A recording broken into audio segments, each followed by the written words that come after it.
Hello,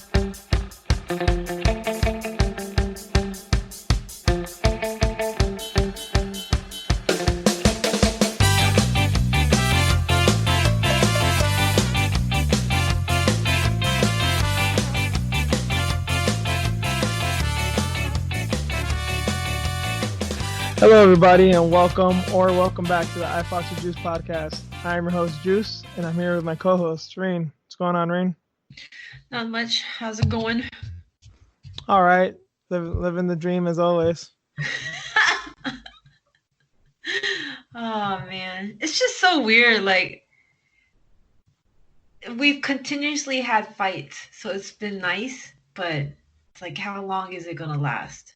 Because everything's like burning all around us. It seems like. Yeah, I mean, so much that we talk during the week, it's all doom and gloom with us. But I'm very grateful that at the very least you have a firm head on your shoulders, and you don't want to ship your kid off to a death camp known as school. At least not yet. Yeah. No, I like being a parent. Oh, fuck. I enjoy it. I love my son. So, like, seriously, like, that's my job. But do you really love him if you don't want to send him to school? No, I don't trust nothing right now that's happening at school, especially with the government saying the CDC protocols are too expensive for the schools to reopen safely. Like, what the fuck, man? No. We've had such a grim time off air talking about this. I was like, all right, I'll just put you on the spot here and really test you. Let's see how good of a parent you really are. It's sad, man. They tried to kill my parents off before, and then now they're trying to sacrifice my kid. Oh yeah, with the not caring about older people and now kids and yeah. Yeah, so of course I'm a little pissed off. But what can you do? Such is life now, right? It is what it is. Such is life. Wow. It's like the norm now. Like, fuck all y'all. Like, right? Like, that's what they're basically telling us. Yeah, really, it's c'est la vie. It really is the term now. You know, the French had it down, and it's so insidious now. It's sad, man. This is where we're at now. But hey, I'm just glad that they finally like made the decision not to move forward with reopening schools. Like, I had a deadline to add my son in long distance learning by Friday. Friday was the deadline, and they made a decision yesterday. Yeah, so basically today, as you guys will be listening to it, and I promise you guys will listen to it on Friday because I found out some neat tricks about editing. But yeah, listening to it right now, yeah, today was your deadline. Yeah, insane, man. Like, I'm already put it in anyways, you know, prior to the deadline because I wasn't going to send my so. But yeah, it's just insane how we're just. It's okay, you know, last minute, we'll just do this. And oh, yeah, by the way, you know, we had to get together with the teachers union and made sure that we give our teachers enough time to get their curriculum together. So we're going to start school August 10th. I mean, you guys already had, you know, concerns about delaying their education and you know, all these challenges. And why don't you think of that before? Yeah, it's only like 5 days out, but still, you're not really thinking ahead at all. You're not preparing at all, in which you should be. So now we got to wait 5 more days, right, to make sure our kids are getting their education again. So, yeah, not really happy. Yeah, so that is our normal COVID update, as is. I know, right? Weekly, we got something. We got something weekly to bitch about. Well, we're definitely not walking around ignorant. Unfortunately, I think we're on totally other end of the spectrum, and we joke about this a lot. Usually just on air, because off air it's very grim. But yeah, we're trying to make the best of it, and we hope this show that we do and entertains you guys, and we try to do our best to entertain ourselves, and that's all we can really ask for right now. But we're gonna skip all that now. We did our little update. We got fights to talk about, and many of them. We have a rewind. This is um, we were recording this after the Ige Kadar fight night. So we're gonna talk a little bit about some of the fights on there, but since we never really previewed them or nothing, we're gonna review 251. Obviously, not many headlines, but we're gonna talk about some pretty decent matchups and the news story as always. So let's stop messing around and get straight into fight stuff, and we'll start with the rewind of UFC 251 and partly the Wednesday card. First up, one of the fights we talked about on Saturday's 251 card was this guy Roman Bogatov making his debut versus Leonardo Santos. And man, what a debut he made. And by debut, I mean he was just a dirty motherfucker. This guy, what do you do? Like, what, poked him in the eye? Socked him in the balls like twice. Twice got him in the balls. Grabbed his shorts, and nobody even caught that. I think I saw a video on Twitter like way afterwards that he was grabbing his shorts. I don't even think Santos complained about it because at this point it's like, I'm just in a street fight now. Oh my God, I didn't even catch that. So he had that, and then what? The knee? Oh yeah, oh, and the illegal knee. Holy shit, I almost forgot about that. Yeah, because they did that. I don't know how they didn't just disqualify him then and there. I really don't. That just stopped the pace so much, man. It was annoying for me. Like watching that fight, I'm like, what the fuck? Again? Here we go again. Here we go again. That fight should have been stopped in the second round when Santos was putting it on him. I mean, he turned his back. He really didn't look like he wanted to fight. He was hanging. It was a miracle he hung on. And I want to say that like he showed heart in surviving that and he came back, but he didn't because by him coming back, he just started fucking fouling. Right. I was thinking that too. Like, yeah, good on Mark for like letting it go. Because he could have stopped it. Definitely could have, but yeah, good on Mark for letting it go. But I'm like, damn, maybe he should have stopped it because this is unnecessary. Yeah, like Santos got beat up more when he should have won, and he got beat up unnecessarily. Like that shouldn't have even happened because he wasn't even being competitive. And Bogatov just took more damage. Like they both took unnecessary damage. Although I feel way less bad for Bogatov than I did for Santos. Yeah, because Santos is 40, man, and he doesn't need to be taking all that damage with this youngster. Yeah, beating up old people, and fucking Russian asshole. Yeah. He actually looked really good too at the beginning, and yeah, it was fun the first round, and then second round Santos started coming alive, and then the third round was just a fucking shit show. It was it was hard. Like Bellator prelim shit show, man. This is some regional shit. I've seen some regional shows that are a lot better. Didn't have all those like stops. Yeah. Talk twos and 2-point deduction. Like, good on Mark for doing that too, by the way. Like, finally, like, point deduction. Like fuck this. I'm taking 2 points off. I still think they should have stopped it or disqualified him. But man, I don't know. Maybe I was just way too emotional. I was just getting way too mad because I like Santos and, you know, coming back from long layoffs, the injuries, all this shit. Like, that should have been a win for him. I really still think it should have been a. If it was a crazy ass third round and they just went to war and Bogatov won fair and square the third round and it was like legit fight of the night contender, then hey, I'll give him props. But nah, he was just fouling. Nothing honorable about that. Nope. Yeah, but good on Santos. He still got the win. So in the end of the day, he gets his payday. And yeah, I mean, I guess that's all you can come away with that one. So props to Santos for staying in there. Because he was dead tired after he couldn't finish him. But I don't blame him. Usually I'm like, come on, man, you got to have your cardio on point. But by any metric, that fight probably should have been stopped. So he had to guess out. Nut shot twice? Oh. And the second one was like almost 5 minutes, right? Like he took his goddamn time.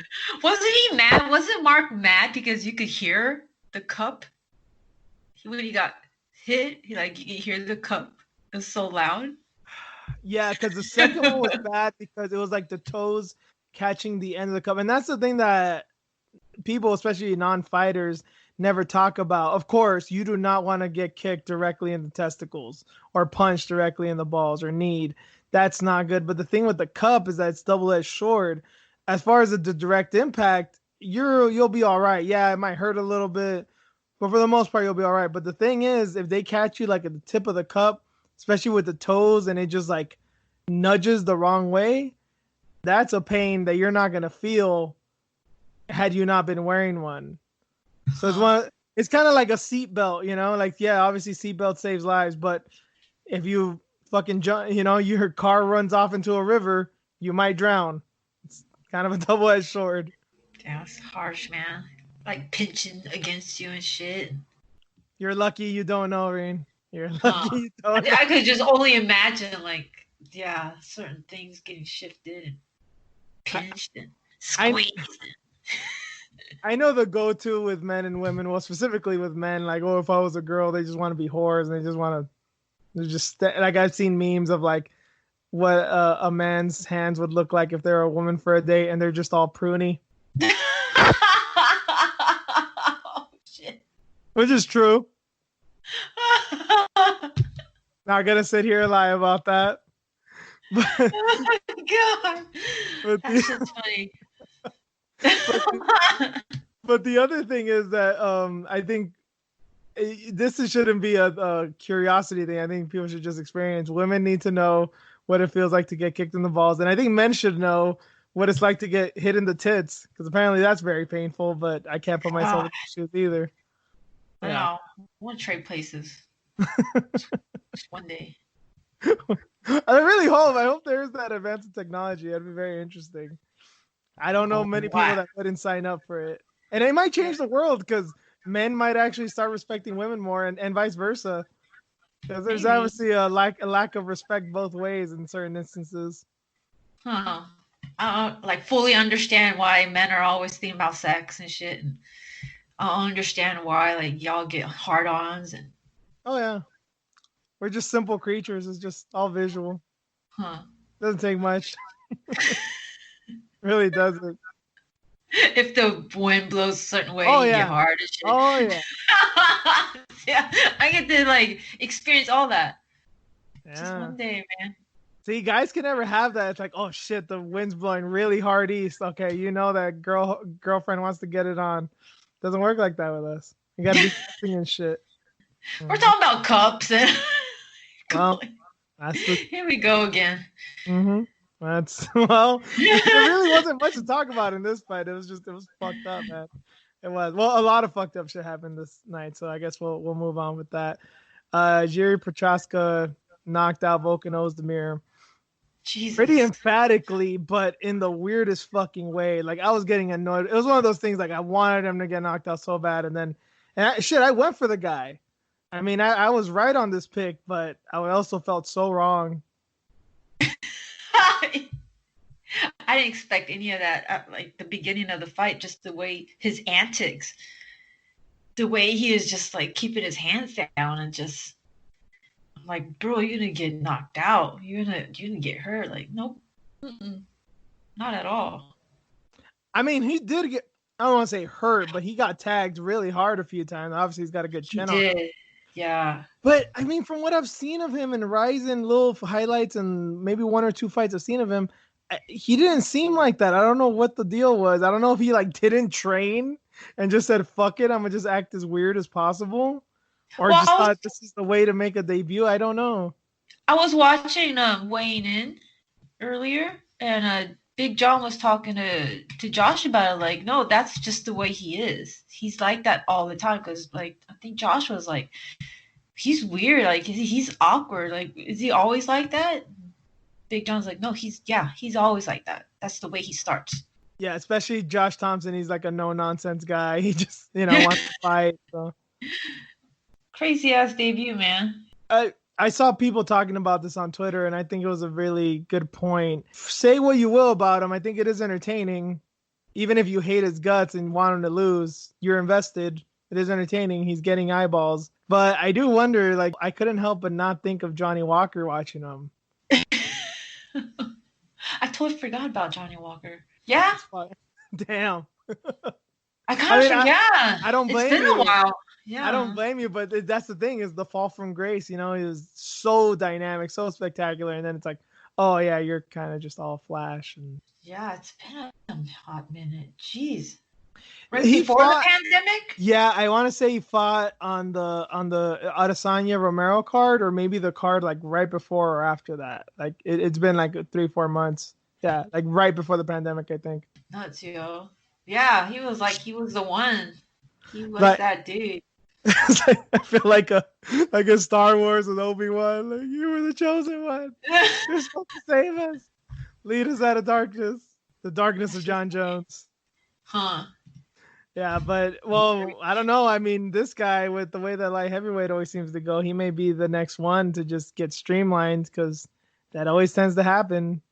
Do you think he can fight John Jones eventually or get a title shot? Or I mean, that's the other thing too, just the light heavyweight picture in general. Because there was some other story. Dominic Ray has been saying that he needs to defend or vacate. He's kind of going with that Tony Ferguson route.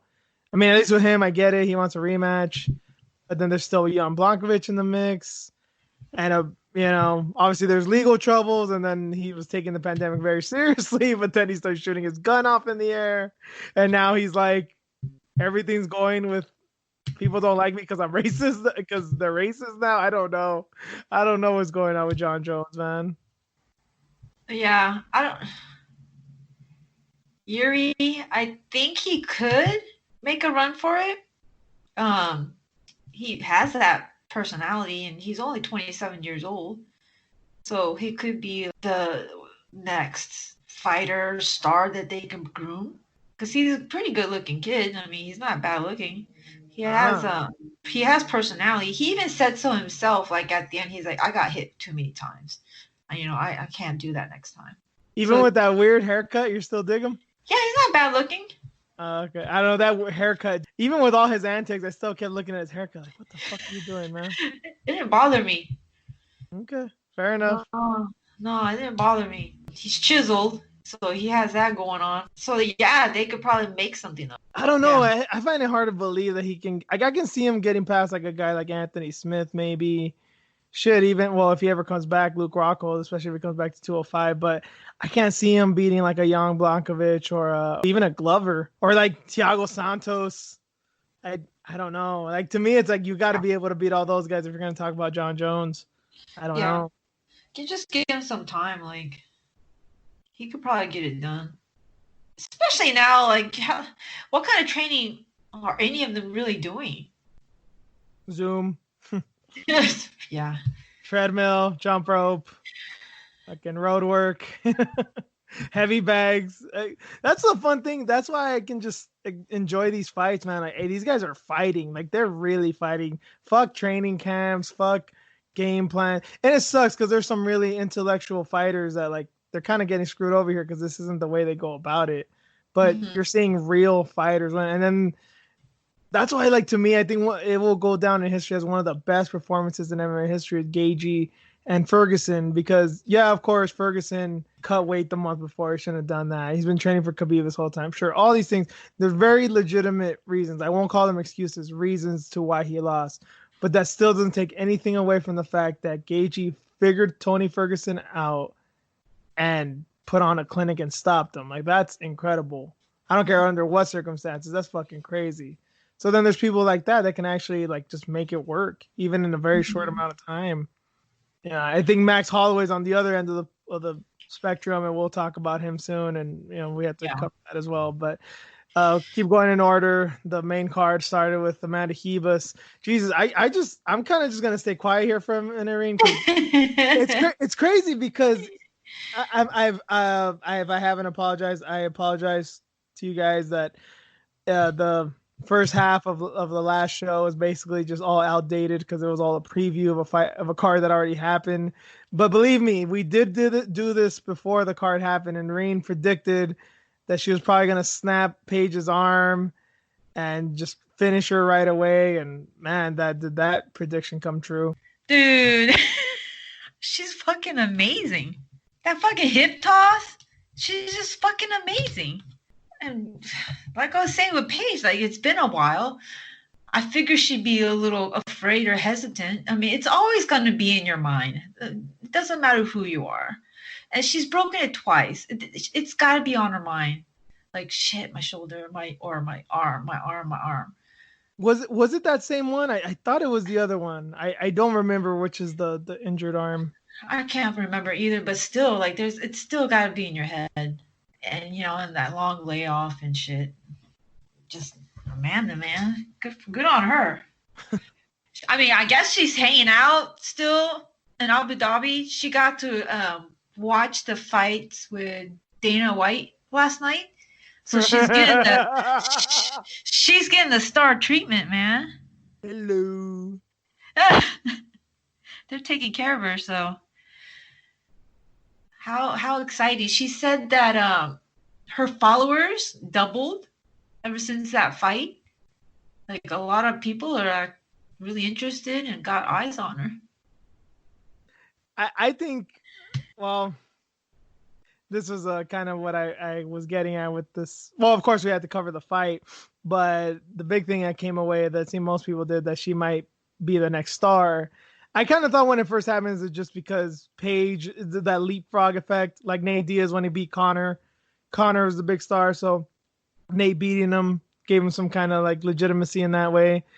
I don't think Paige is the biggest star, but she's definitely well known. So I kind of thought it was that. I'm like, is it just a leapfrog thing that she beat Paige like that on a big card and she's gonna? But yeah, you're right. She has a loads of personality, and she's very quote unquote marketable. I mean, she's a pretty girl, but I think it's solidified with me that she will be the next star because immediately, and I know MMA Twitter can be an odious place, but immediately it was like so many women and men just on her jock. Like, oh my God, she's so hot. She's so cool. She's so this and that. And then other dudes just like, she ain't that hot. She ain't all that.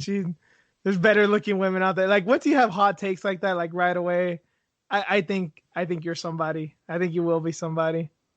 Yep. I saw someone say that guys are only into Hivas because they think they can get her because she's not as, as hot as I don't know, Ostovich or Loretta or one of these unattainable girls, according to this guy. What? Yeah, I forgot. Someone on Twitter said that. Maybe he's just trolling. I was just like, oh, okay, yeah, Hivas is the unattainable one. Okay. I mean the attainable one. Sorry. Yeah. No. No. Yeah, dude's on something. No. If anything, the other girls are.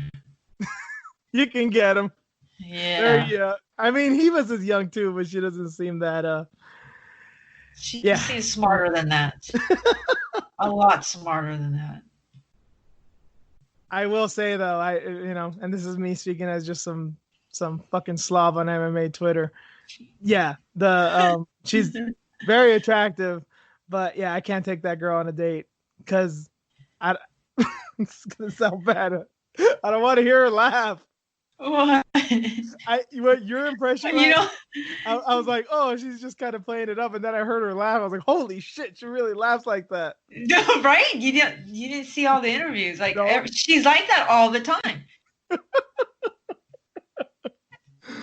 Oh, Hivas, you're so cute, but oh, please, I can't. Yeah. I can't be telling you jokes, man. I can't. I'm sorry. She doesn't change. She doesn't change at all. That's who she is, and I love it. Like, she's not that type to like realize like, oh, oops, maybe I'm too loud, or I need to calm down, or no, that's just who she is, and I love it. She's unapologetic about it. Fuck it. It's funny too because I've met girls like that, and shit, I've even, I've messed with girls like that. I have. But I don't know. It's just weird seeing her on TV because it's just like, yeah, it's kind of, her laugh is kind of shrill, man. She reminds me of, what's her name? Kitty from that 70s show, The Mom. Oh, yeah. Yep. A very distinct laugh. And I'm just like, oh my God, it just doesn't match you. I can't get over it, man. I can't get over it. But that's, minimal. That's the least of our worries with how how marketable she is, how what good of a fighter she is, man. Yeah, just the personality. We'll see what happens. It's just so funny too, because she beat Dern too, and that was what opened our eyes to her. But that wasn't the star making performance. It seems like it's this one. But it's Paige. Like, I don't know. It's just the thing. Casuals don't know. We know. Yeah. Bye, Paige. Oh man, Dana was ruthless with it. That was some shit. Seeing how he was talking about Paige afterwards, like, oh yeah, try free agency. Like, can you imagine if you told that somebody 4 years ago, like, oh yeah, at one point Dana's just gonna be like, oh yeah, Paige, go ahead and try free agency, when they were like ramming her down our throats, like, you will love this girl. She is the next one. She is the superstar. Yep. Her and Sage, the twins. Yeah, the Aryan Brotherhood. Yep. How the mighty have fallen. Yeah, I guess that's just 2020 America, right? Yep.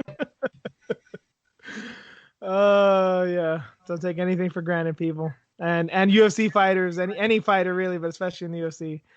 Yeah, know your worth, and not just know your worth, know what you're worth to them. Because look at Paige. Again, if I were to tell anybody this 4 years ago, like, I would never let her go. Wrong.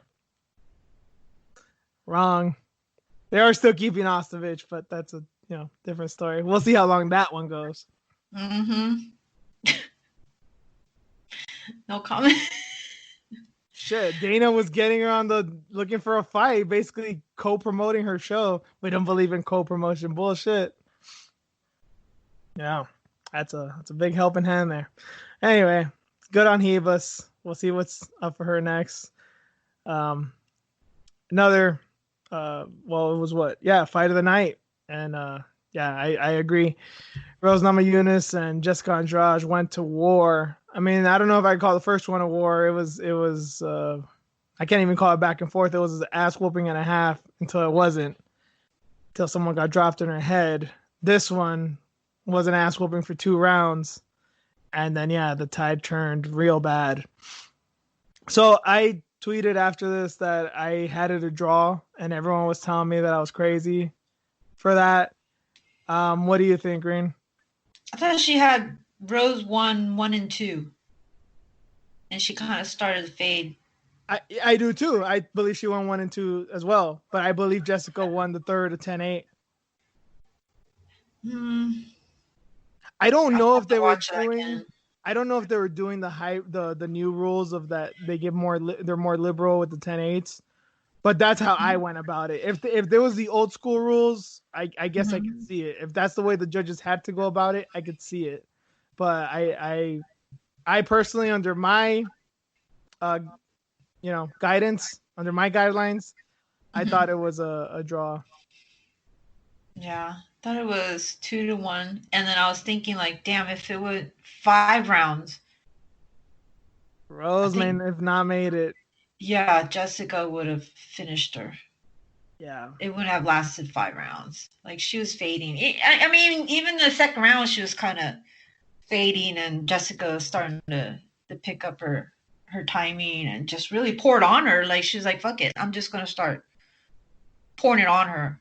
I can't stand on the inside or on the outside like this. I'm just going to get in her face and make it a brawl. It's crazy that even though no matter we can have this debate of how dominant she was in that third round, she still clearly lost 2 rounds. But even in losing those 2 rounds, I have so much more respect, and I've respected Jessica Andrade a lot. I like her a lot, but it's crazy how much more my respect rose for her, no pun intended, with this fight. With her game plan, I don't know exactly what the game plan was, but it was crazy because in the beginning you could see her trying head movement and knowing, like, okay, I can't just stand straight down the pipe as I was in the first fight and just run into her punches. She was trying some head movement. She was trying to be defensively sound, and Rose was still popping her and hitting her real hard. And of course, Andrade, having the chin that she does, went nowhere, but she was never discouraged, and it was never like, okay, keep on with the head movement, like, try and be technical. When push came to shove, she kind of just reverted back to her old ways, and it worked.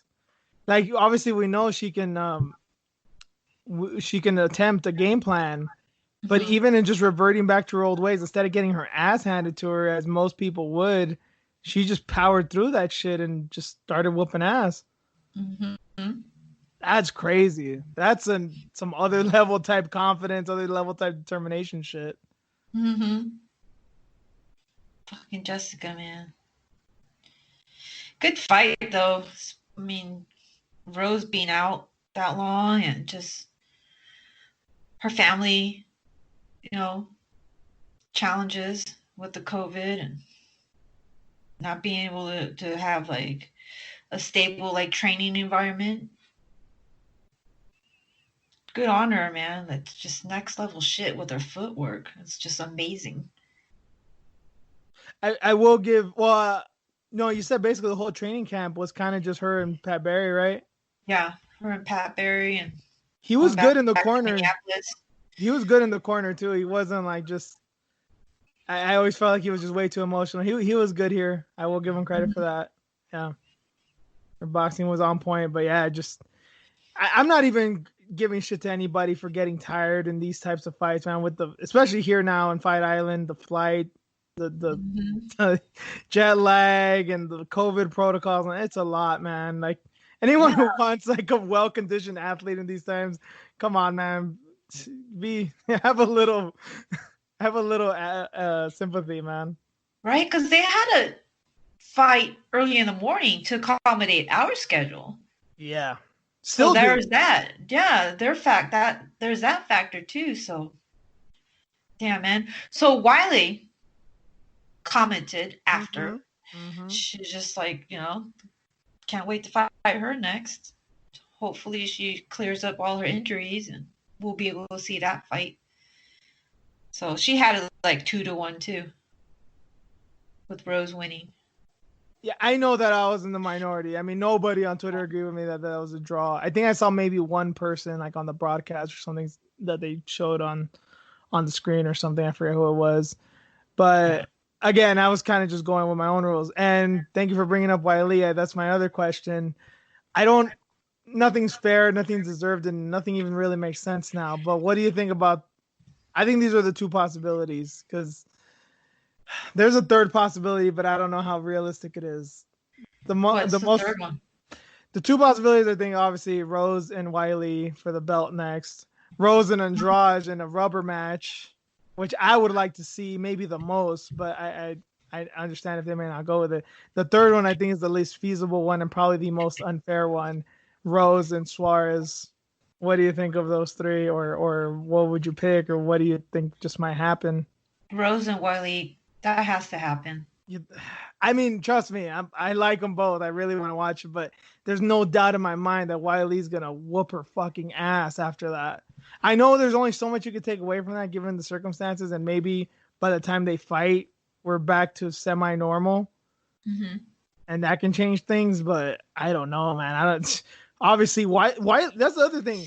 If it does happen during pandemic, this is nothing new to Wiley. She had Mm-hmm. to fucking. She was in the midst of it. She experienced this shit first and bad.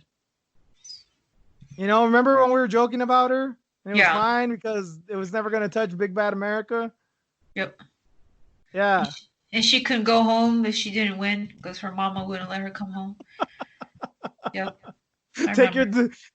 take, take your diseased ass back to America. That's where you belong anyway. Huh. Oh my Don't you dare come home. god. Probably gonna try and come to my house with shoes and shit. You're all westernized now. Huh. No, she'll get her ass beat.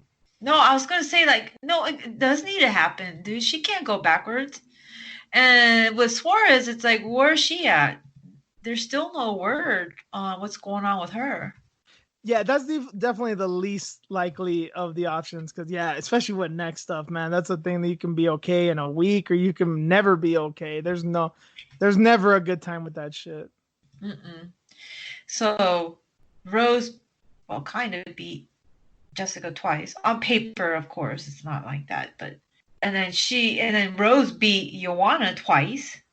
So Wiley needs to face that person that beat. It has to. Like, she beat Jessica, beat Joanna. Like, no, they got business. They need to handle that. I think Wiley will win, but then again, it's like, just always seems like Rose rises to the occasion. She's evolved that much.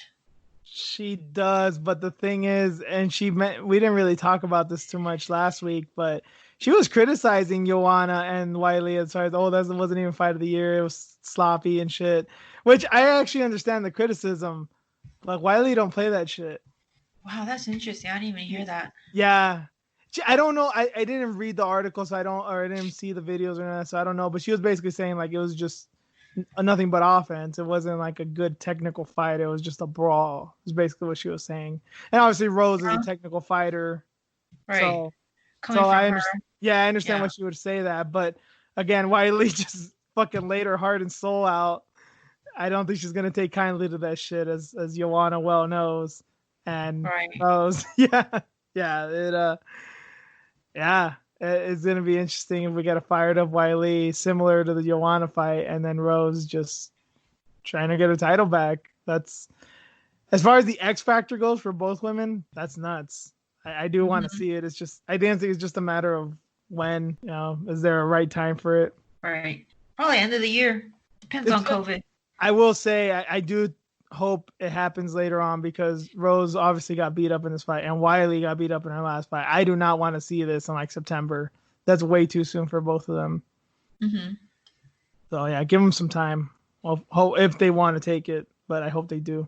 And now to the real beatdown. Jose Aldo is oh my god.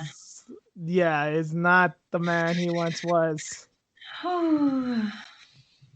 Peter Yan is fucking something else, man. I mean, like, I guess in this way, we're both kind of alluding to this on last week's episode, just how scary he is, and people really not realizing. I think they just think he's just a boxer. He's just a power puncher. There's not much to him. If you can beat the shit out of Jose Aldo over 5 rounds like that, and granted, he got his licks in too, but still just overpowering him like that, and just everything. It was amazing. Yeah. I really don't have words of what that performance. Like, even Holloway, as much as I love Holloway, and both of his wins over him were amazing. This is, I think, even past that. Something about that fight, something about Yan. Like, he gave Aldo no respect. He didn't give a fuck. He didn't care who he was. Nope. And he treated him like that too. Did the same thing with Faber too. I know it's a different level, but so many guys, especially around that weight cut, man, I grew up watching Faber. Man, he was my favorite fighter. Man, he was just another guy. Yeah, like, you're fighting one of the greatest. Didn't even care. Did not care, and I was thinking no idol worship, no nothing. Right. I was thinking, like, just watching him, like, it's probably just where he trains at, Tiger Muay Thai. He's probably just trained with legends. Like, it doesn't matter. It's just another day at the park. It doesn't matter. All this training he does. He's already Russian as it is, and then he goes to Thailand. Constantly training with legends. I think even Tiger Muay Thai is a place where you have to try out to even get on the team. You just can't walk in. School, huh? Yeah, you can't even just walk right up and be like, "Yo, I want to train with you guys." No, man, you have to be at a certain level to even be training there. So just the way he carries himself in that cage that night, like on Saturday, I'm like, this is a whole different Peter Yan. Like, here he is. This is it. This is his coming out party. It's so funny too, because he's stereotypical Russian, stoic, ice cold, blood running through his veins type dude, shows no emotion.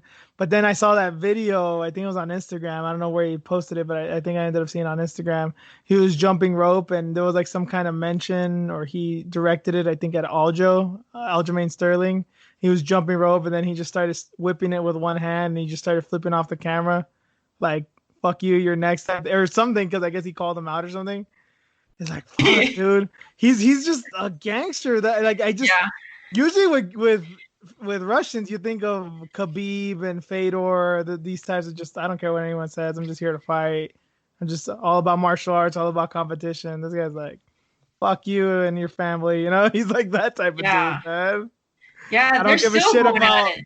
I don't give a shit about your contender status, about your accomplishments, about past champ. Nothing. I'm just here to fuck people up. Yeah. They're going back and forth again. And I think he was talking shit to Cody too, Garbrandt. Oh my, he'll fuck Cody up. I'll be honest. I think he'll fuck Cody up easier than he would Aljo. I think Aljo does present some Yeah. challenges. I still Aldo, think he can yeah. beat. I still think he can beat Aljo, but I wouldn't be surprised if he wins. Whereas Cody, I don't think that's gonna be a good night for him. No, I don't think so either. He posted something like, "Yeah, I'm hanging out with Uncle Faber. Where are you at, Cody?" Wow. I'm like, damn, that's one way to get his attention. Taking a picture with him poolside, hanging out, or was it in the sauna? I think it was in a spa or something. But yeah, fucking gangster. He doesn't care. Gotta Does love not it, man. care. Yep, me too. So I wonder, especially with bantamweight, they've never really had a big star. So I wonder. I mean, Russians have never. I mean, Khabib's big, but that's like for all kinds of different reasons. Like, I don't think he could get to Khabib level, but I wonder if he garners interest because I'm way more excited about Jan than I have been. I mean, I was really excited about Garbrandt after he beat Cruz because it was like shit, someone finally beat Cruz and did it so emphatically. But I don't know. I think just the whole beef with TJ Dillashaw and the whole alpha male thing that kind of just turned me off. And after a while, I'm like, I don't really care. He's a good fighter, but I don't really care. TJ Dillashaw was never really into to begin with. Henan Barral was like, he's good, but I'm just not into him. This is the first guy since maybe Cruz where I'm like, this guy is something special. Like I want to watch him fight. yeah, it's nice, right, to have something different now. We And of have a course champion, we had Cejudo too, and he was just fucking shit up. So right? It yeah. continued on with Henry, and then like finally, like okay, we have a champion. Finally, we have this. Looks and feels like a champion to me. Yes. Yeah. So, god damn, it's been a long time, man. Obviously, no shortage of contenders for Jan, and we could go about that all day. But I saw someone tweet, I think that same day with Aldo. Obviously, I mean he's done. I don't think there's much left for him to prove. But if there's gonna be one fight he does, I think this person nailed it on the head. I wish I could give him or her credit. I forget who it was, but Aldo and Dominic Cruz, I think, is the way to go. If there's gonna be one more, I think that should be the one. Yeah, if it's just a random like fun fight, yeah, That because that one's for us. That one's for the old school. I don't give a fuck right, about any of these noobs. Or they don't like. That's for us, man. That's something we've been wanting for 10 years. right. Yeah, if anything, that would be it. Then after that, no. Because Cruz too, like I don't think he has as many miles as Aldo because he doesn't take that many beatings. But still, like he did not look good in the Cejudo fight. And if he can keep healthy, I know he'd want that fight. And honestly, I don't know who would win because that was the thing of why I didn't want this fight for Aldo. I'm like, I know Jan has this type of talent. Like I know that this might not work out well for him. And although he could have beat Moraes, and I think it was a close fight, he didn't, and he still showed some weaknesses there. And like I think Jan is on a different level that he can exploit it. And he did. And then of course, I guess before we end this, we do have to talk about, I mean, how fast into the fifth round did you want the fight to stop? Because I think I Oh, was like a minute in or a minute and a half tops, and I think it took 3 minutes for it to finish. God, I know that was tough, man. God damn it! I can't believe he's 33. And we're already talking like this. We're like, Well, yeah, it's that's it. I know it's he has a lot of miles, but like, that's the whole fuck, thing. The mileage. yeah, all the miles. It's like, but he's only 33. Here's the other thing you got to think about with guys like with Aldo. I don't remember how old GSP was when he after the Johnny Hendricks fight. When he semi-retired. I think he was like 33, maybe 32, somewhere around the same age. He Both of those guys have been in a lot of 5-round wars. Even if they weren't wars, even if they were just dominant 5-round decisions, that wears on you, man. The Mm-hmm. humans are not meant to fight for 25 minutes like that, even if it is in dominant fashion. I Right. think Dominic Cruz is another one of those. Frankie Edgar, all these guys that can just have mad heart and mad cardio. It wears on you after a while, man. Yeah. Man, Aldo. I like the fight. I picked Yan to win, but I still, I don't feel good about it. I mean, it's great when there's a champion, but it's Aldo, so I don't feel good about it. You know what I mean? What really bugged me, and like I was a big Aldo fan. Obviously, I have my reservations about him in the past with the weight cuts and Yeah, USADA he looked good suspicions. at this weight cut too. Again, that doesn't help me at all. Yeah, I know. But no, it bugged me. It bugged me, especially with the stoppage, because he was just in the turtle position, just covering up, just Yeah. pleading for the fight to be stopped, basically, without saying anything. And when the fight was stopped, he looked up and like looked at, when I first saw him, I'm like, oh shit, he's just utterly disappointed. He just wants to cry right now, which I'm sure he did. But I rewatched it. I rewatched the last round earlier today, and what I saw wasn't even necessarily that. It looked like he was gasping for air. It looked like he literally looked like he raised his head up, like if he was in a pool, just to like get a fresh, a breath of fresh air to go back in, because he just went on like and just put his head down again and just started covering up like he was still getting fucking pummeled. Like that was like some PTSD level shit, man. Like I don't even know if he was fully aware the fight was over. Yeah, dude. Yeah, what Jan was doing to him on the floor was fucking disgusting, man. Like most guys, especially in the fifth round, when Jan was tired too, you kind of like these kind of hammer fists, like kind of just hit him, pepper him here and there, look to the ref, hope he stops it. He never looked to the ref once. He was just, I will finish him here. I will go until I got nothing left. I don't need sympathy from the ref to try and stop this fight. I'm gonna keep going. Knees to the body when the punches weren't working, elbows to the side of the head. Like this guy's not even a wrestler, and the way he was just riding him, going from side to side, like if he wasn't hitting the left side, he was hitting the right side, hammer fist, elbows, knees to the body. In the first round when he got that punch to the solar plexus and basically fucking paralyzed him and almost finished him, like Jan's something else, man. He's another level of brutality and intelligence. Fuck. I feel bad for Aldo.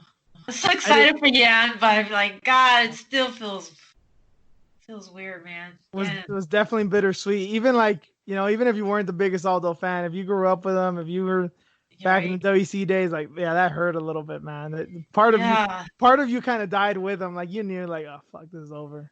Right? Just, yeah, the turtling. Yo, That's bad. God. That's the fight game for you, though. He Yep. shouldn't have been there. I mean, sorry, he shouldn't have been there. Let's just. Now we know. I mean, I knew that, No. but people were like, but it's Aldo, okay? Oh, yeah, right? Like, he shouldn't have been there, but, did we think that it was going to end like that? When he's, kind of turtling up and, yeah, tough to watch, man. Almost like a glimpse of, like, him getting knocked out and, with Connor. And that feeling he had, like he's like, fuck, I fucked up again, or like, I lost my belt, or that feeling he had, have the look on his face. Well, that was the thing with Connor. He can say he fucked up because he did, but Yeah. this and like the Holloway loss or something else. Like, no, you got your ass kicked, homie. Like it was honestly, I'm sorry to say this, but it was like humiliating. Like that, it strips part of you away. It really does. It really does. Like there's no way you feel good about that physically or emotionally, like that's what it was. So it was yeah. I mean, No Mercy is the best nickname in MMA now. Probably. Yeah. Jan does not possess it at all. Nope. He does not care. That's something else, man. Fucking Siberians, dude. It is something else. I can go on with Jan all day. Like I'm all in. I'm all in with this kid, man. Straight up. But moving on to that, yeah, Max Holloway and Volkanovski, their rematch. Volkanovski somehow won a split decision. A lot of people think that Max Holloway won the first 3 rounds. I do too.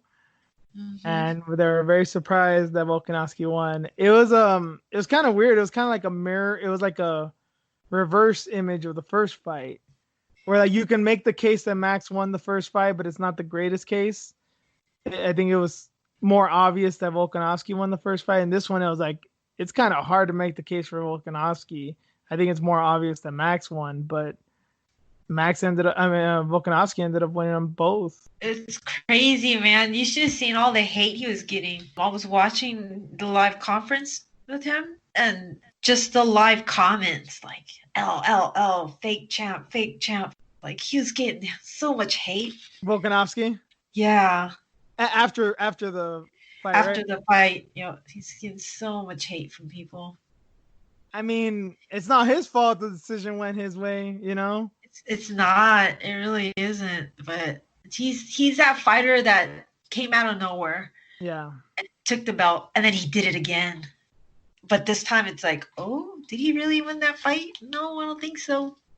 Yeah, I mean, you last week I was saying I Holloway's one of my favorite fighters, and he still is, and I thought he would win, and I knew that his work was cut out for him, and I like Volkanovski too because I know he's very talented. But yeah, I have no problem saying that Max won that fight. But here's the thing: is like, okay, even if you think even if you think Max lost the first fight, which I do, we can admit it was close. So I understand. Maybe I don't agree with immediate rematch, but I definitely think there should have been a rematch in the cards. Now he's lost to him twice. The first one was a bit sketchy. This one is real bad. So he's lost to Volkanovski twice. His title aspiration should be done. But I think I'm not the only one that says I want a third one to happen. Yeah, it should.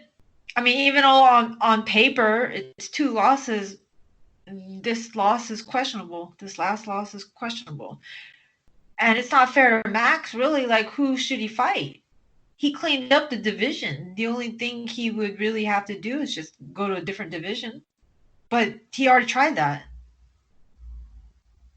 So there's no going back other than, having a trilogy and a third fight with Volkanovski. Like, that's the only thing that makes sense to me.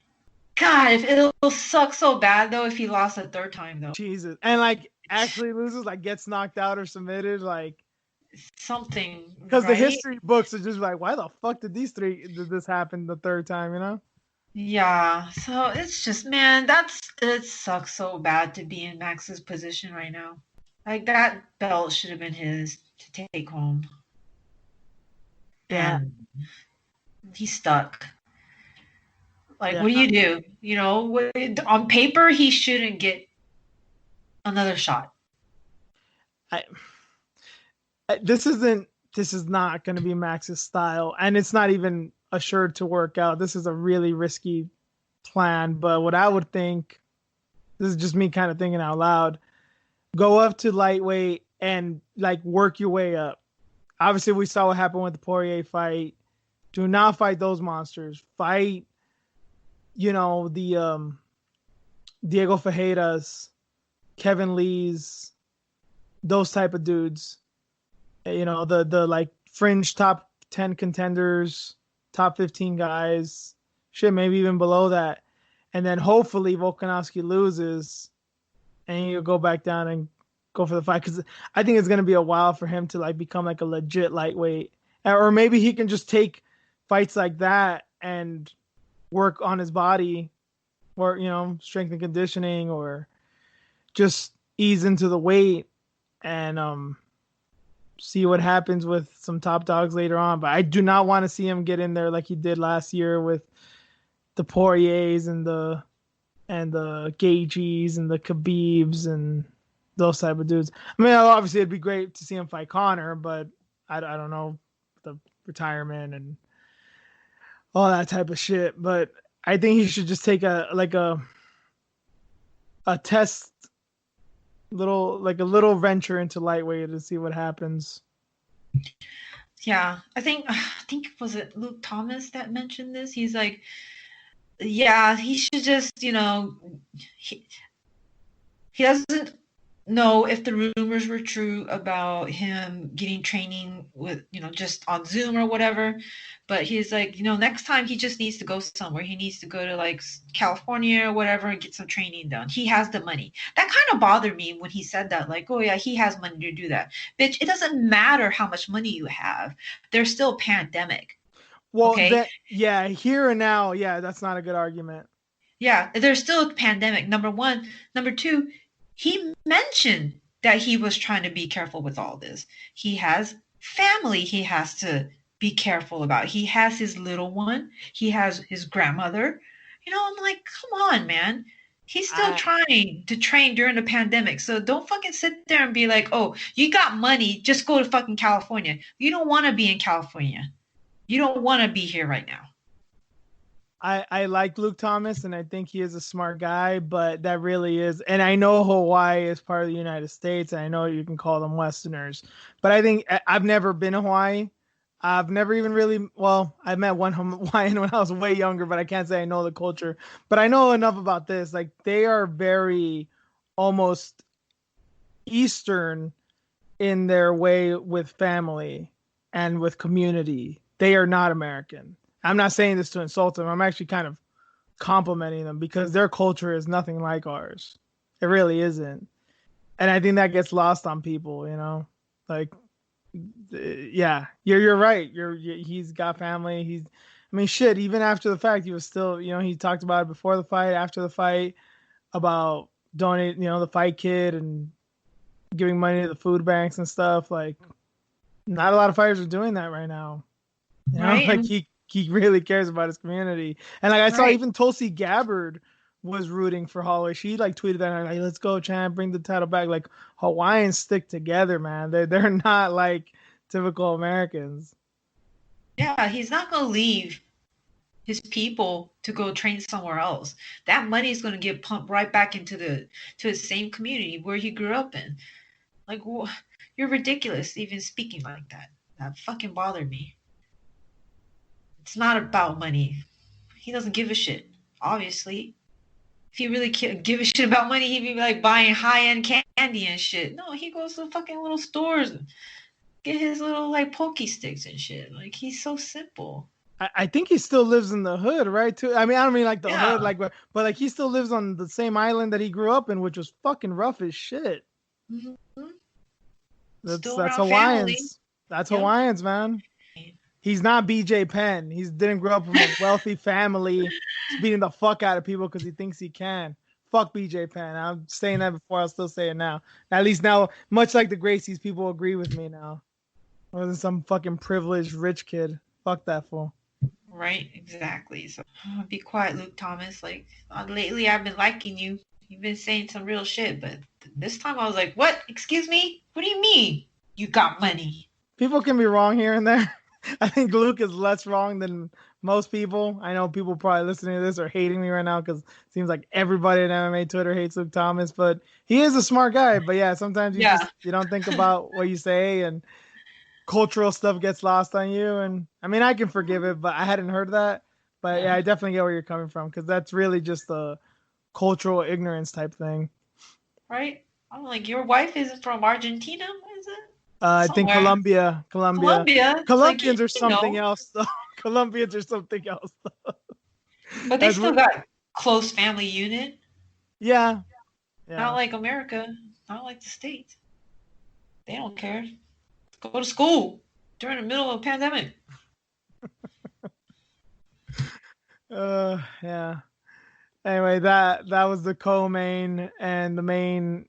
Usman dominates Masvidal. Swept the cards, I think, on one of them, but Yeah. at worst lost one round, first round against Jorge. And this fight played out basically exactly how I said. Jorge had 5 to 7 minutes to do something, and he tried his damnedest, but that was it.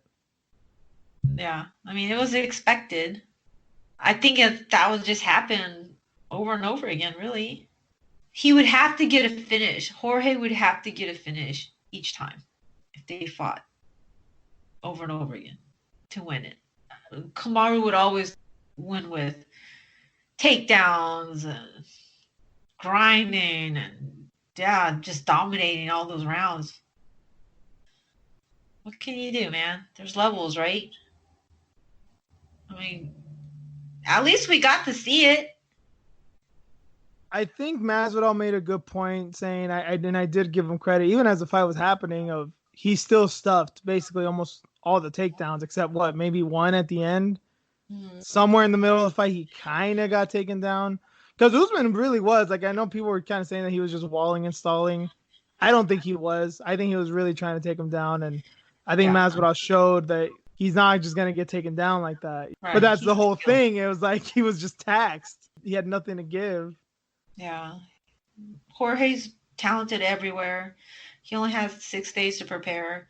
Kamaru kind of was in the same boat too, because he didn't think he was going to fight again, and he was being an emotional eater and eating every now and then, and finally got a fight, and it was like, oh shit, I got to take this seriously. Yeah, we're going to travel back, get back on the plane and go here now. And so I'm sure he was off too because of all the things that happened, leading up to it. So it's a given. I don't understand all the hate. If you're not a hardcore fan, I get it. You wanted to see an entertaining fight. I get the hate. If you're a hardcore fan, if you're still hating, you're just a piece of shit. You have to appreciate him. Come on, man. He has talent. Look at him. Look at the Colby fight. I think he proved that he does have hands, right? He's evolving. He's not just a wrestler. Well, you kind of answered my question. I was going to ask next that, do you think that Usman deserves the hate, some of the hate that he's been getting? But from the sound of things, it sounds like you don't agree with that. No. I mean, he's getting hate because he's not entertaining, right? But Colby and him were one of the best fights of the past decade, honestly. Right? Like, he wasn't entertaining in this fight. And just because you have a badass fight doesn't mean you're entertaining in every fight. I mean, John Fitch has had 1 or 2 entertaining fights too. It doesn't mean that he was an exciting fighter. I get that. But still, like, you know where you're getting with him. And in this particular case, if he fights every single time like this, I get it. I know this is what he was doing as a contender. But to me, I see transformations when a guy becomes a champion. Usually they tend to become safer.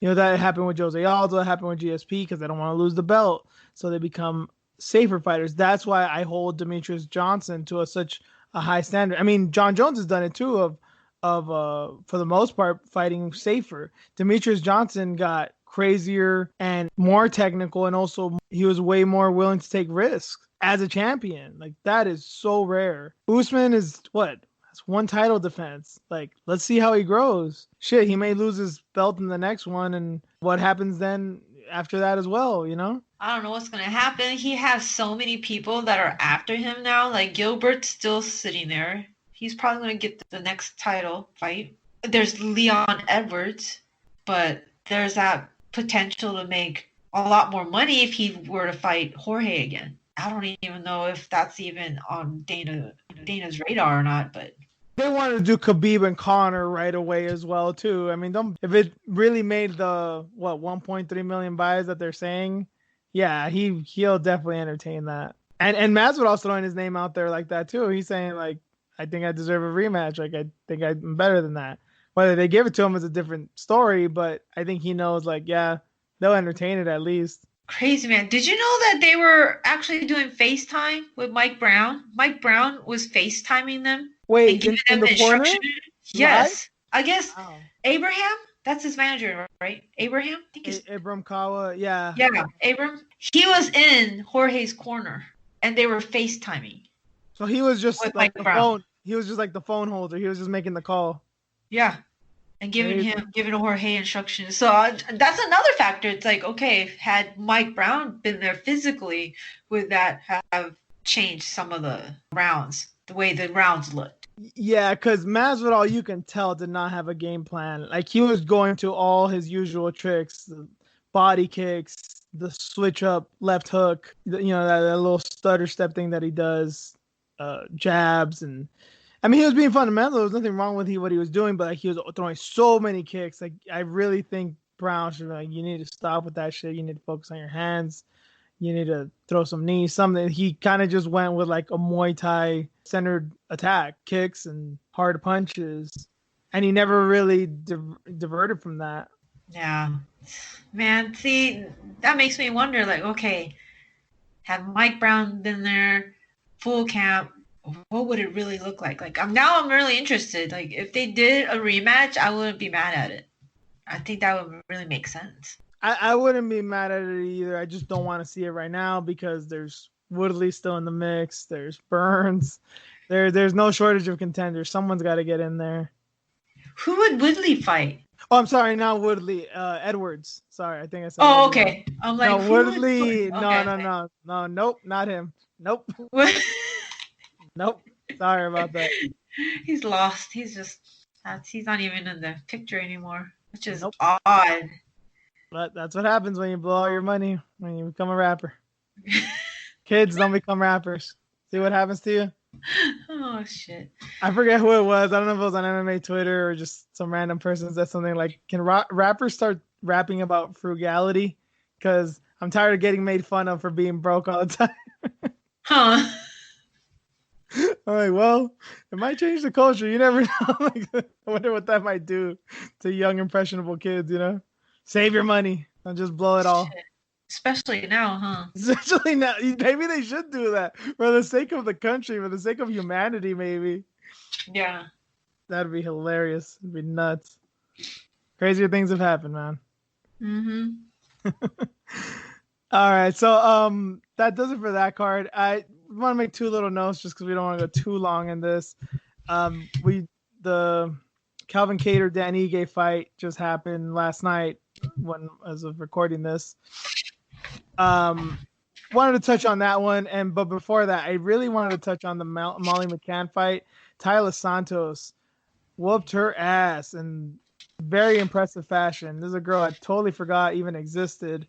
Really had her coming out party yesterday, so I wanted to give her a shout out. Whatever thoughts you may have on that, Reen, and then just the main event about those two fights. If you want to say your little piece on those. Man, I felt bad for Molly because I've been high off of her for what, 3 or 4 fights now. I think she debuted. At least a year. Yeah, debuted at London, I think. Anyways, so yeah, that Talia girl totally surprised me. I mean, she completely dominated her. That was a fun fight. I did want to get your take on her too, because I don't know if you saw, did she really pull her hair? I don't know. I didn't go back and watch it again. And I don't think they did a replay either. No, they didn't. They didn't talk about it again. And she's just like, what? I think she said something. That was the first time, if that is the case, that's the first time I've ever seen. I've never seen a girl, even in regional shows, and I've seen them. If so many Invicta fights I've seen, I've never seen a woman pull hair. Not in a cage fight, obviously. Yeah. It's funny that it got mentioned, right? Because wasn't I bitching about chicks that are like that? I hate chicks that pull hair during fights. When I was watching that, I was like, "Oh shit!" Reen probably just threw something at her TV. But I couldn't tell. I was like, "Did she?" I know. I totally forgot about it too because I was just like, "Oh my god, just fucking domination!" Regardless of what happened, regardless how it got stopped, it's like, damn, she's still beating the shit out of her. Yep. Everywhere. Good fight. And then, what'd you think of the main event? Damn, dude. Ige, man. I like Ige. I'm just glad I was vindicated. Not that I don't think he's a good fighter. I really do. I just thought Kattar was a big step up, and I don't think people were giving Kattar the respect he deserves. Respect? Yeah, definitely. Because of that fight, right? With what's his face? Zabit. Well, yeah. No, I've been high on Kattar, especially after the Shane Burgos fight. When I saw that, I'm like, oh no, with just people not respecting him. It's probably because of that. People also put a lot. I love Zabit, I do, but people put way too much credit on his name too. Yeah. Well, regardless if Ige lost or not, I mean, he's damn. Like, jiu-jitsu guy, just constantly improving. So, nothing to be ashamed of. Like, Calvin is just that guy, right? He's one of the top fighters. That was a fucking amazing fight, dude. It's Him, crazy. Just the way he him, was moving. him, and Emmett need to be next, right? Cater? Cater and Emmett. Oh my god. How would that go? No idea. That's why I want to watch it. I think it makes perfect sense because who's the top dog at featherweight right now? I mean, Yeah. Holloway just lost. Zabit is up there, but who knows who he's fighting next? Yeah. Man, it's so weird with not, Max not being the champion. It's just like who's gonna Mhm. come up? All What's next? those, all those not there anymore. Right. Interesting. Korean I don't know. Zombie. Oh, Korean Zombie's trying to make noise Oh. with Volkanovski too. So Ortega's dead. The fuck knows what happened to that guy? Korean Zombie and Volkanovski? I don't know. Very marketable, but maybe that's all it takes right now. And then I don't know. I haven't looked at cases in South Korea right now. I'm assuming I know they're better than us. I'm quite sure of it, but I don't know what the restrictions or any of that are. So Wasn't he saying something like, yeah, I can't leave right now because of this to Brian Ortega? Because Brian Ortega's like, what, bitch? Why don't you sign the contract yet? And he's like, what are you talking about, bro? Like, I can't leave. I There's I did COVID restrictions. I never kept up with that drama, to be honest. I couldn't tell you. Yeah. Trying to stir up shit when like the man can't leave. It's not like America where everything's free and our cases keep going up, okay?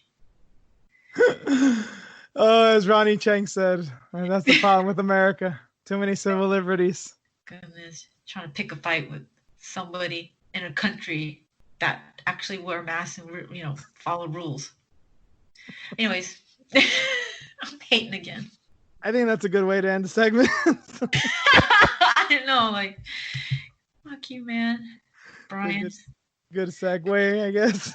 So we'll go from that and go into our preview of another UFC Fight Island card, headline Benavidez and Figueiredo.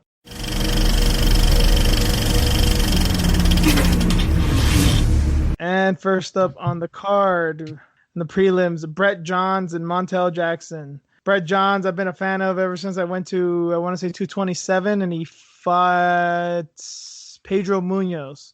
It was a fight of the night that night. Crazy fucking fight. War, this dude.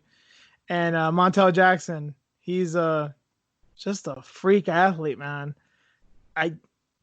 Just a gritty dude from the British Isles, a gritty Welsh dude, and this just freak athlete. I have no idea how this fight will play out. I mean, I'm kind of going with Jackson because I really think he's that special, but I never count out a dude like Brett Johns.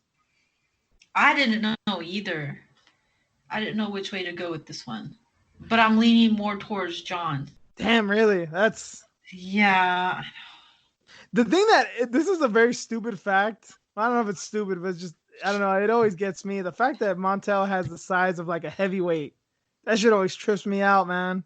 What? He's what? Yeah, his hand is like, his glove is like a XL, double XL. He has the hands of like a light heavyweight, a heavyweight. Oh shit, that's right, huh? Yeah, I mean, shit. I think he's got a few knockouts. Like, yeah, he's super quick and just beyond athletic, man. And I'm usually not that impressed with like these guys that are like superb athletes. I like a guy like Brett Johns way more. He's way more in my style. But I think Montel Jackson has the mind, and yeah, just that athleticism cannot be overlooked.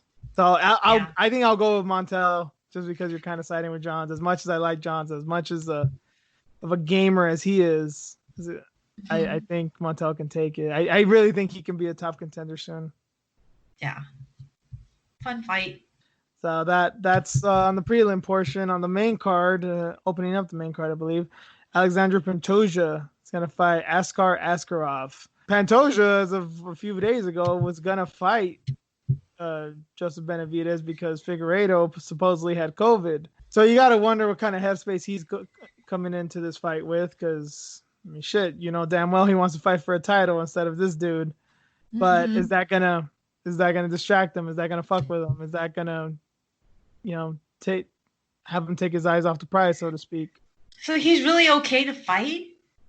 That's scary. Well, Figueiredo? Yeah.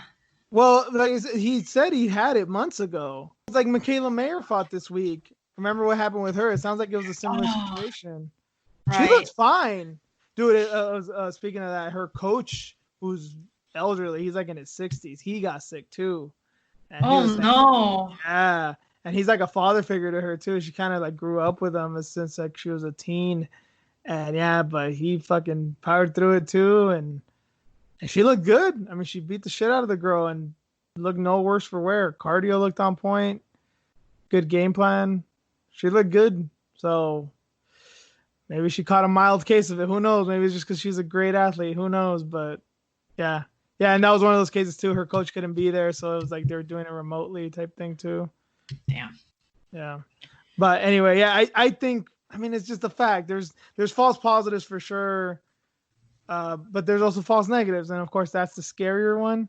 But I think with someone like Figueiredo, like yeah, I think they'll have this down. Of course, we're still a day and a half away. Anything could happen, but with how many tests they're doing, I think he'll be all right. Crazy. In this case, I kind of trust the UFC only because Brazil's such a hotbed. Like you really got to dot your I's and cross your T's with anyone coming out of there. That's true. Oh, yeah, this fight though, Pantoja. He probably has a chip on his shoulder, man. He's probably gonna end up finishing Askar. I can't say his name, man. Askar Askarov. Askar. Why would you do that to your kid? Well, the Russians, they do it. Magomedov. You know. God damn it. Well, my nephew informed me of a guy in NFL. I don't know what team he's on. Some dude named Haha. What? I have There's no a idea. dude. I don't know. He's a wide receiver. I don't know what team he's on, but he's in the NFL. His name is Haha Clinton Dix. Wait, what? Straight up, Haha Haha, like you text. Oh no. Haha Clinton Dix, and I don't know if that's his birth name or not, but that is a real person. Jeez, I'm gonna have to look him up now. Oh, he like to me, I would always laugh at crazy ass names in the NFL before, like Plaxico Burress and Jadavian Clowney. I thought those were crazy, and then he tells me about Haha. Wow. So don't be making fun of foreigners. Huh, haha. Yeah. Mm-hmm. It's not Jaja, it's Haha for real. H-A-H. Yep. What the fuck? Yep. There's something new. Man, this kid too though. Russians. I'm kidding. One group of people won't fuck with is Russians. I always wonder what their padded record, you know what I mean? Well, remember this dude had a war with Brandon Moreno. They went to a draw, if you remember last year. That's true. That's this dude. Right. This dude's for real. That's right. Yeah. I still have to ride with Pantoja. I think he still got it. Regardless. I think so too, but I think it'll be very close. I think Pantoja will win, but it'll be very close because I mean, as we saw with the Moreno fight, Askarov will not give up. And yeah.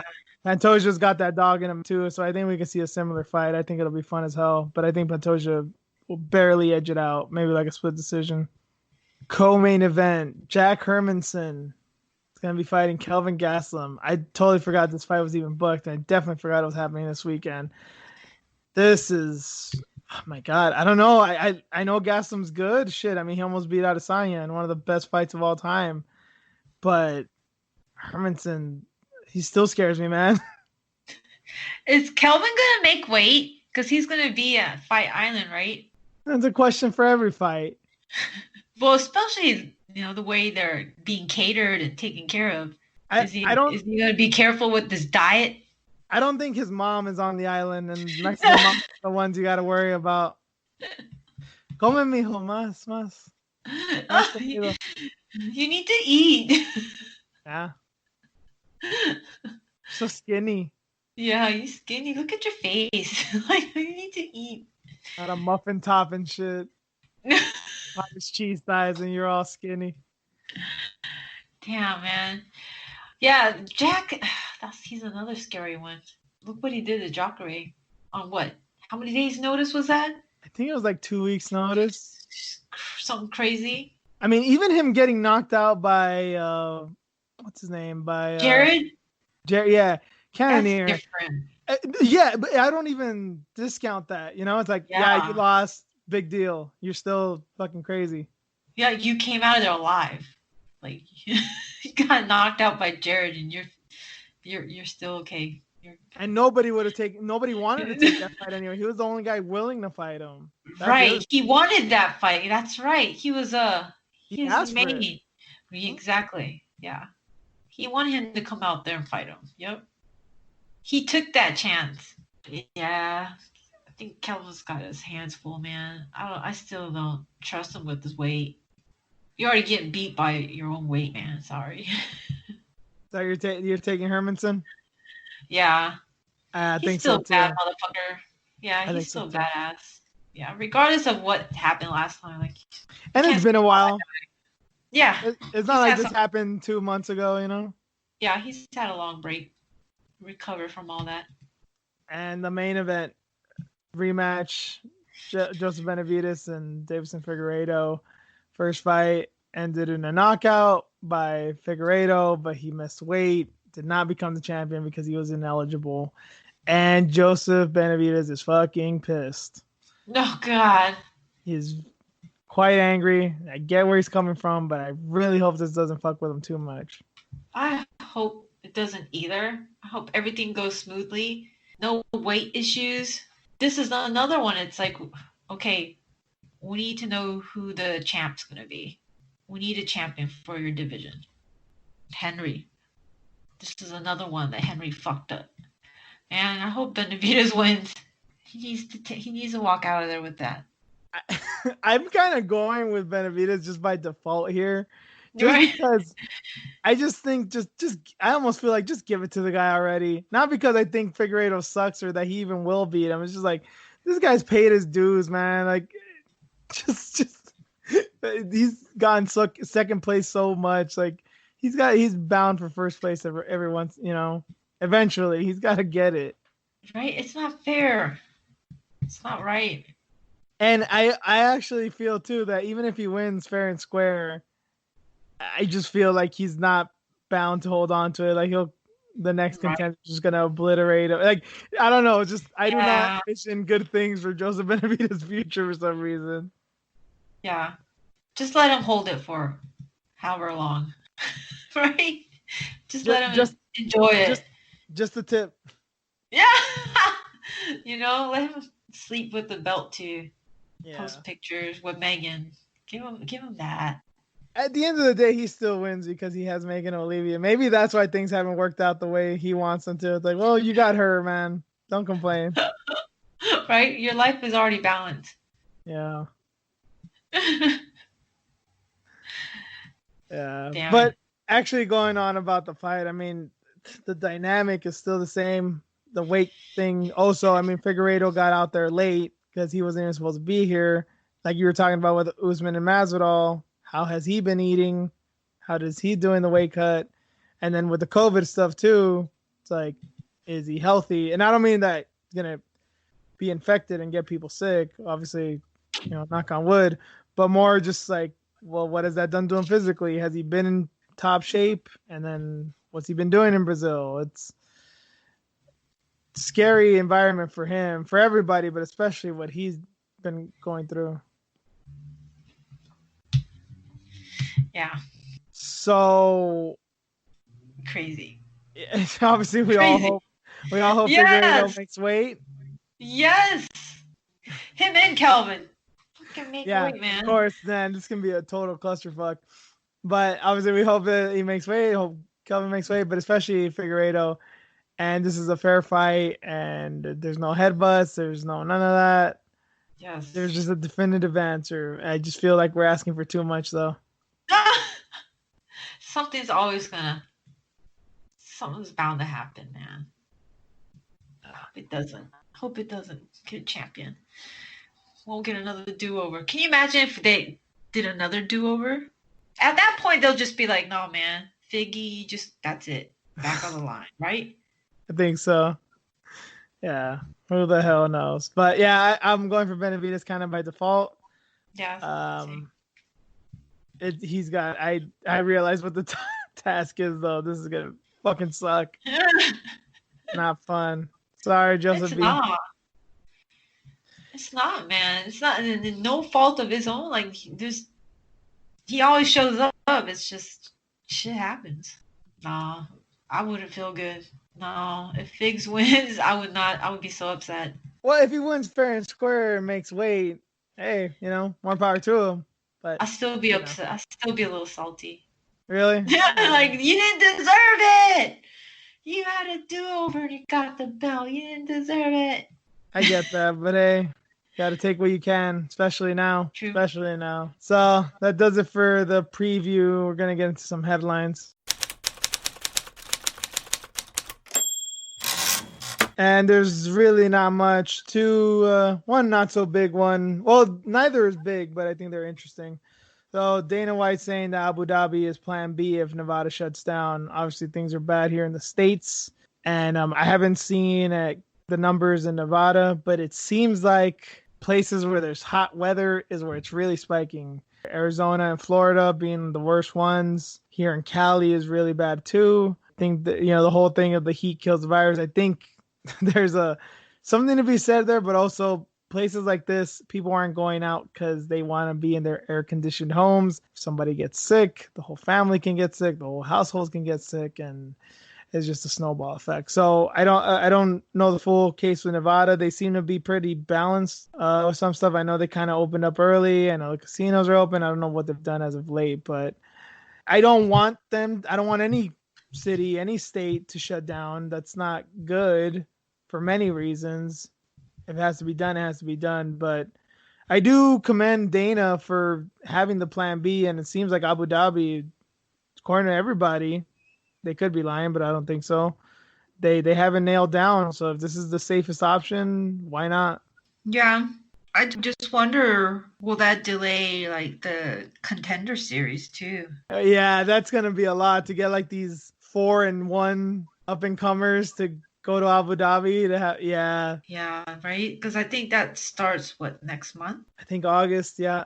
right? So interesting. At least he has a game plan for upcoming fights. At least he's got that going on. So Not that I agree with much of Dana's politics, if almost any, but fuck, at least he's got some plan in place, and that's more than I could say for the federal government. So right. I mean, I griped about it before, but it seems like he's doing a really good job of monitoring all these tests and fighters coming in, and he's taking it really seriously, unlike his buddy, the president. So I can't knock it anymore. How many cases have they have? Like maybe three or four? Yeah, there was the Jacare one, and that was the most egregious one. But I mean, they shouldn't have done that card. They really shouldn't have. And it was in Florida, so yeah, there was bound to be a fuck up for sure. But yeah, everyone else, they tested positive after the fights, or if they tested before, they just got them out right away. So, and then in the case, even like the Ian Heinisch thing, that it was a false positive, they seem to reconcile that, and he seems to be good now. So it's not like somebody tested while somebody fought while infected. They seem to have a good track record as of now. Mm-hmm. So they made some mistakes, which is a given. This is all new to everybody. So yeah, I appreciate that, man. So whatever happens, there's a backup plan. Contender Series is up in the air. So that means that Tough will probably be up in the air too. Possibly. That's like for sure. That's for sure gonna happen. And is it for sure Izzy and Bohachina? That's a rumor. But when they're gonna begin like filming and whatnot, I mean, even having everybody in one house, how are they gonna do that? Like, there's no social distancing. I don't think that's gonna be possible at all. Yeah, and usually they're gonna test all the time. Usually they film months in advance too. So I mean, unless this was already filmed in like February, which I doubt. Izzy hadn't even fought Romero yet. Yeah. Fucking who knows, man. Yeah, that means he does really need to make sure that he continues with this the fights in Abu Dhabi. Then he needs to make sure he secures that. Then I think because that's revenue for them, right? They're losing revenue somewhere. They're gonna have to make up for it somewhere, right? Who's If they losing? don't have um, well, WME ultimately, Oh, but yeah. yeah, like if they don't have the contender series or tough going on, then that's more debt. That's more money they're losing. Yeah, and then you got to think about like places in the States. Like not everywhere, it's not bad everywhere here, but then you got to think of some place like now, which is crazy to say, like a place like New York, they're pretty fucking good right now, which is crazy to think about, but it's so expensive. And also, they don't seem too keen on opening up every fucking thing. And I No. think they're going to be very hesitant about combat sports, any sport. So, yeah. I mean, I don't really have many gripes with the way that Nevada's been doing it, but I mean, if the cases go that high, yeah, they may just have to do it, man. I mean, like I like what Tom Frank's been doing. The Michaela Mayer situation was kind of fucked up, but they erred on the side of caution. I can kind of give him props for that. But yeah, I mean, some things are just out of your control, as we're all finding out nowadays. Can't do shit. Anyway, so there's I guess that bit of good news. In other news, I had totally forgotten until I read this that Glory had gone bankrupt about a week ago. Totally missed that, and now it looks like they've been acquired by another company, but it sounds really fucking shady. Well, it's like a friend or somebody that purchased it. A friend of a friend that knows. Yeah, so it, there's a lot of business jargon and all kinds of companies and possible shell companies from what I'm looking into. All kinds of fuckery going on, but it kind of sounds like Glory just kind of dropped the name and changed ownership, but it's yeah, it's just cronyism. Rich buddies of the president of Glory are kind of taking the mantle, but it's all the same people still at the helm. Fighters haven't been let go because I guess there's a thing that when companies go bankrupt like that, they need to still sell. They need to have some kind of a payment, and somehow they need to figure out a way to pay something. And usually, in the case of fighting, they would have their fighters make money elsewhere and help them and help the company. They haven't done that. So yeah, they just shuffled it around, man. Changed names here and there, filed some paperwork, and looks like they might be off the hook of some substantial debt, millions of dollars of debt. I wonder how many fighters will sign with them, or will those contracts transfer over? I wonder. You got to feel bad for any and all kickboxers right now. I Yeah. mean, dude, and one is hemorrhaging money. They have been, and now I don't. I think the writing's on the wall with one. I think if you're a kickboxer just a few years ago, you want to go to one. They seem to offer good money. They have the best fighters there. Bellator seemed viable in the beginning, but I don't even remember the last time they had a kickboxing event. They get like no views. Glory, yeah, it's kind of been in the red for a while. Lion Fight is just too goddamn small. Nobody knows about Infusion, and I don't even know if who the hell like if that's still operating or when they might come back. The only one I can think of is K1 in Japan, and I mean everybody fights here and there, but like especially Westerners, if you're not Asian, if you're not Japanese, you don't really have a career there, especially not nowadays. It really sucked, man, when they got taken off of Fight Pass and it just started to get, it started to shuffle from network to network. Like when it was on Fight Pass, it was cool to like catch it when you Yeah, can. yeah, I tried Sometimes my best. yeah, sometimes they did splits with like ESPN 3 or something weird. Um, but yeah, it just started going downhill over the years. And that was the main spot. Like there's so many people that have gone through that promotion. It just sucks to see where it's landed now. And the name's no longer going to be there anymore. I mean, I love and I really miss Lion Fight as well, but good luck trying to find that shit once. I literally purchased an app once trying to get Mhm. it because I found the app. But for some reason, I couldn't watch it on my TV. So I ended up paying like 10 or $20 over the course of a month or two because I forgot to cancel it. And there was nothing on it that interested me. It was only lion fight, but I couldn't watch it. I couldn't even watch it on a replay. Damn. And it used to be on Access TV. That was cool. Yep. But can't even Access TV don't have shit no more. Supposedly Combate Americas, but we'll see what happens with them too. Man, that makes me sad about Glory. I guess I'll have to put my Gloria Hayabusa kickboxing shorts in a frame or something. Pour one out for my homies. Are they kickboxing shorts or like Muay Thai shorts? Like They're the actual kickboxing ones. Damn, you bought those or? Yeah, a long time ago. Damn. Long time ago. I have the black ones and the red ones. Damn. That'd be cool. Yeah. Send me a picture of that if you do it. I want to see that actually. They're fucking hella nice, dude. I need to get more. I only have one pair of Muay Thai shorts. It's not like I compete or nothing. It's just they're comfortable and they, workouts and all that. Yeah, I'll look into kickboxing shorts, I guess. Put it on my OnlyFans. It's not just feet pics anymore, ladies. You should do it, man. Fuck no. Post feet pics. Do it. Nobody wants to see that. Did Just Bleed talk about it again? Not the last time I checked. Although we got into it back and forth after I sent you that wrestling clip of those people doing the front yard wrestling. Yeah. Oh, okay. Yeah, we had a little good back and forth. We roast each other all the time. It's always a fun time.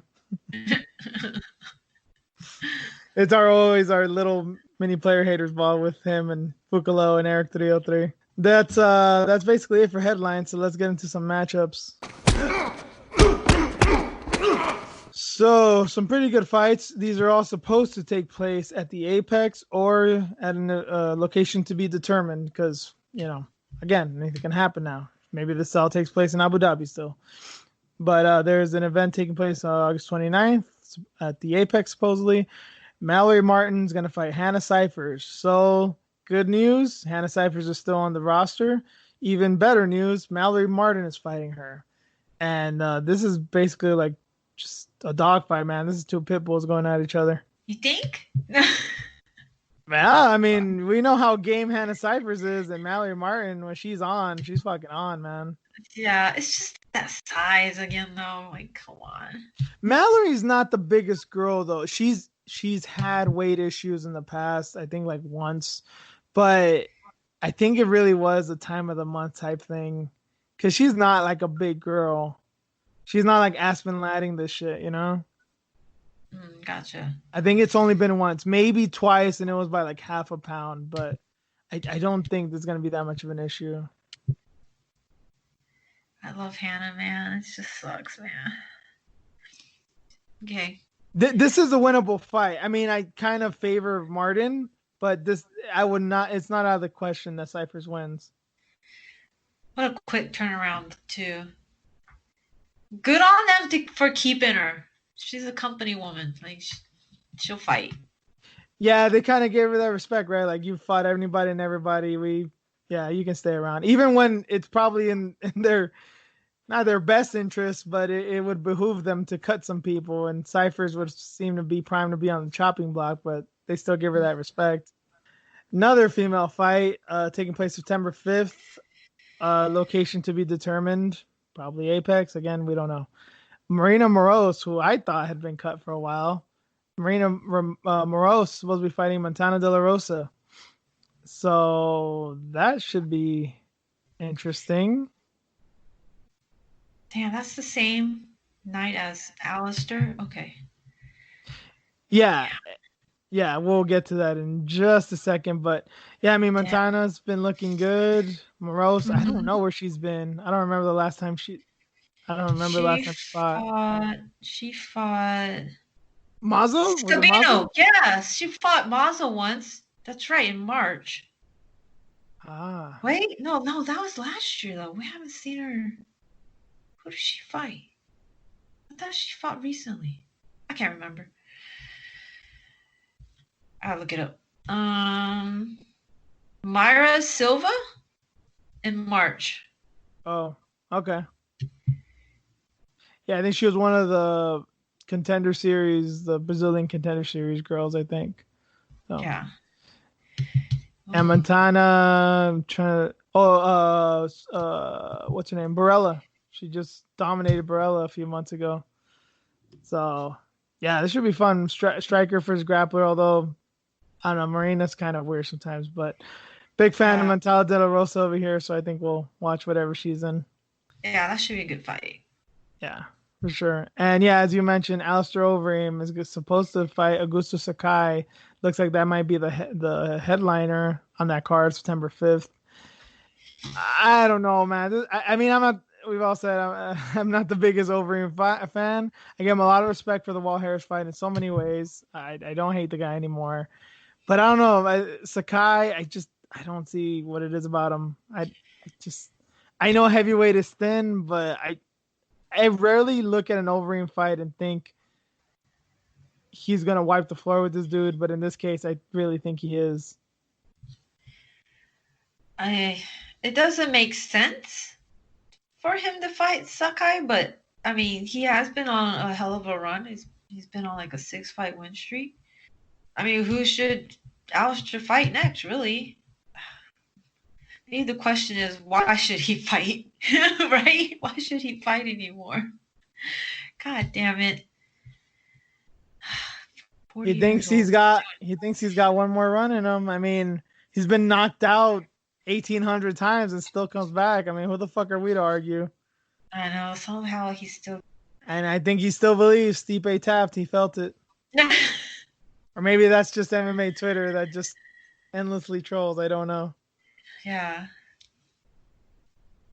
Man. The way he handled Walt Harris, though. God damn. That changed my outlook on him. Really did.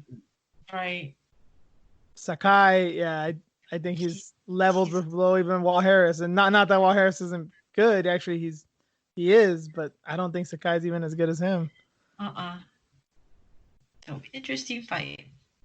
Yeah. Watch it be just he gets obliterated by this dude. You never know. God. That happens with Overeem sometimes, man. Like Ben Rothwell. I still remember that. Bigfoot.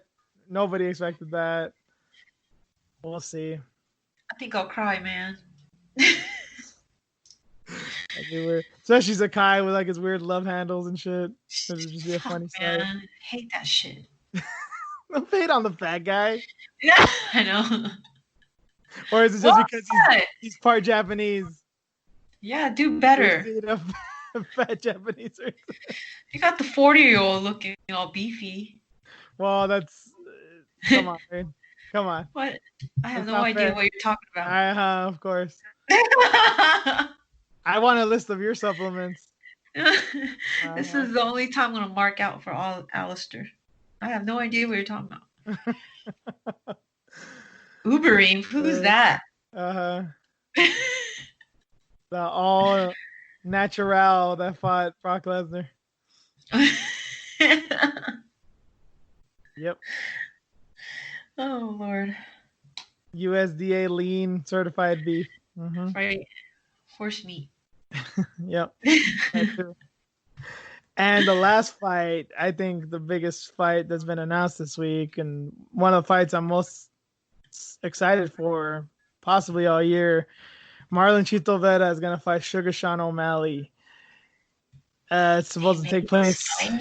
Yeah, it's supposed to take place August 15th at UFC 252. Again, at the Apex versus the Daniel Cormier, Stipe Miocic trilogy fight. And yeah, I mean, I think after Sugar Sean knocked out Wineland, Chito was one of the first ones to say something. So, or Sugar Sean called him out. Man, this is just Jesus Christ. I don't think this is gonna be like some Wiley Joanna type shit, man. I'm gonna be rooting for Vera so fucking hard, man. Okay, I was thinking the same thing. Like, I want Chito to win. Damn, and you like Sugar Sean? Yes, I know. Although I can't believe they did this. I can't believe they did this. I didn't know that Sugar actually called them out. That's insane, man. I think he said something like on Instagram or at his post-fight interview, like maybe Vera. I think he just said something like that, and Vera said something like, "Boy, you ain't ready for this."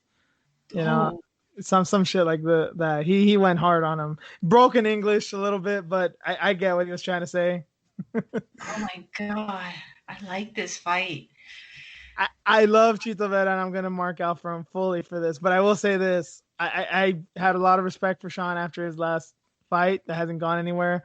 But I will say this: I will not be too sad if Vera loses, only because the hate, the immediate hate that Sugar Sean started getting this week because he dared say that he was in an open relationship with his girlfriend was fucking hilarious, man. I don't understand that at all. Who knew there was just a bunch of lame ass conservatives on Twitter? I knew there was right wingers. I didn't know there was these gotta keep the nuclear family, bro, type people on there, man. People act like he like killed a kitten or something. With all the degenerates on fucking MMA Twitter and like that's crossing the line and being an open relationship. Jesus. And this is I'm Right. talking about this as someone who's not interested in that. That is not my bag at all. But why the fuck would I hate or even judge somebody in that position? Right, because they both agreed to this. It's Yep. not like he's cheating or anything. So why? What's wrong with the hate? It's more about jealousy, isn't it? Well, Is that and what like it is? well, it's like I said, Reen, like this isn't my thing. I wouldn't be down for this. I don't think you would be down for something like this either, right? No, I wouldn't be down for it, but there'd be people that would love to be in that position, right? It's Yeah. like having a side chick, having a couple on hand. Mm-hmm. What's the difference? Having a But lineup. but that's admirable because it's like because in your dumbass mind, and I don't mean you, I mean in this case, guys, your girl is still sitting at home loyal while you're fucking these other broads. Meanwhile, she's probably sucking some other dude's dick while you're doing it and thinking that she's being loyal. So Oh getting in my some god. huge fights and shit. Like, come on, dude. I mean, if you're not in a fully committed relationship and you guys agree to see other people, I mean, I don't see the hate. Here's the other thing too. If you're listening to this, I'm sure the likelihood is quite high because I feel like we've all been through this in one way or another. We've all kind of had friends with benefits. We've Mm, all somewhat been there. And the thing that we all know how that ends up, someone catches feels, yeah. people get their hearts broken, people get, and that's the only difference with this and that is no one's they're in their feels, but they know what the truth is. You Right. love me, but you want to fuck other people, that's fine. That's the whole thing with friends with benefits. You kind of feel something for one another. You just don't want to take the plunge, and then someone ends up getting hurt and lose your friendship at the end too. Like, what the fuck is Yeah, the big deal, man? I don't get it. You hate on this shit, but you had friends with benefits, and you lost your friend of 15 years because you couldn't be out front and say you wanted to fuck her from the start. Right. Give me that shit. Exactly. Yep. At least they're out talking about it and agreeing to it, and they're not going around each other's backs and lying about shit, cheating on each other. Mm-hmm. They're not in a committed relationship. They know what's going on, so why the hate? I don't know much about his girl or girls or whoever's going on. I don't care, but I'm sure I respect their relationship way more than Mike Perry's and Latori's relationship. Right? And there were the Jeez. MMA sweethearts just a month ago. Did he dye his hair? Was that a recent picture that I saw I floating around today? I don't It's know. blonde. I His know. hair's I don't know. blonde. I don't know. He's lost it. He's completely lost it. Never went to He's jail, dying huh? his He hair really now. didn't. I don't think so. Yeah. Damn, he's never been to jail? Oh no, he's been to jail. Oh, okay. I'm like, No, he started fuck. training. He literally started training UFC after jail. He went to a UFC gym Okay. like shortly after he got out of jail, and that's how he quote unquote turned his life around. Oh, okay. I'm like, how is that possible? I've been to jail. This motherfucker hasn't been to jail. Like, that ain't fair, man. You're also a minority, Reen. Oh, that's true. Fuck. Thanks for reminding me. That's right. And speaking of minorities, that segues beautifully into our news story of the week. So let's just jump into that. Headline is cop who, quote, threatened to shoot protesters through door of his home accidentally kills fellow police officer. So this is Arkansas, in case you're wondering, because of course it is. Yeah. So basically this guy, looks like his name is Calvin Sayers, 33-year-old officer with the Alexander Police Department in Arkansas, shot fellow officer Scott Hutton through the door of his house because he'd been telling everybody that protesters come near his house, he's going to shoot them through the door, which is highly illegal. This guy came to his house for whatever reason, and he just went to the door, started shooting, got the guy in the chest, and killed him. And now he's gone to jail for manslaughter. Come on, man. Is this a script? This can't be real. I'm still I can't believe what I read. I mean, I totally buy it. And then he tried to lie, right? And say it was an accident. He didn't see, he didn't he wasn't right up against the door or something. But no, the evidence showed that he had that gun right up against the door. Because the contact residue. So this wasn't an accident. Yeah, this wasn't like the gun went off. He was just got scared and pulled the trigger, and nope, none of that.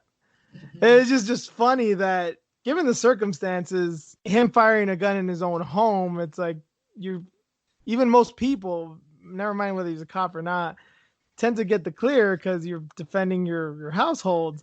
But clearly there was nothing of danger going on, and yeah, even normal people defending their house, they got to make sure that the person they're about to shoot is a threat.